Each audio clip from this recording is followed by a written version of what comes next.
Welcome to my blog. ফির আজ একটা নতুন ভিডিওর সামনে তোমার সামনে চলে এসেছি। ভিডিওটা লাস্ট পর্যন্ত জুড়ে থাকো, কেউ স্কিপ করবে না। আজকের ভিডিওটা অনেক গুরুত্বপূর্ণ হতে চলেছে।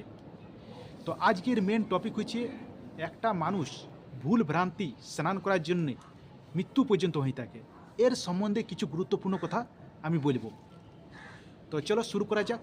আজকাল সাধারণত অনেক মানুষই ডাইরেক্ট মাথা থেকে স্নান করে থাকে। তো এর প্রভাব অনেক খারাপ হয়ে থাকে, কারণ মাথা শিরাগুলা রক্ত চলাচল আস্তে আস্তে কম হতে থাকে।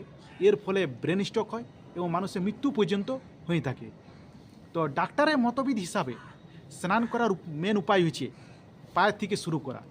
এর প্রভাব ভালো হয়ে থাকে, কারণ শরীরে রক্তচাপ নিয়ন্ত্রণ রাখে, শরীরের তাপমাত্রা নিয়ন্ত্রণ রাখে ইত্যাদি কারণের জন্য।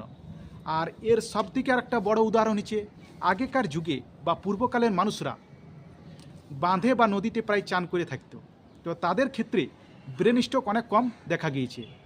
ওকে, তো সকল ফেসবুক ফ্রেন্ডদের বলছি, এটা সম্বন্ধে কারো কিছু যদি মতবিদ যদি থাকে তো নিশ্চয়ই কমেন্টে জানাও। ওকে, গুড বাই।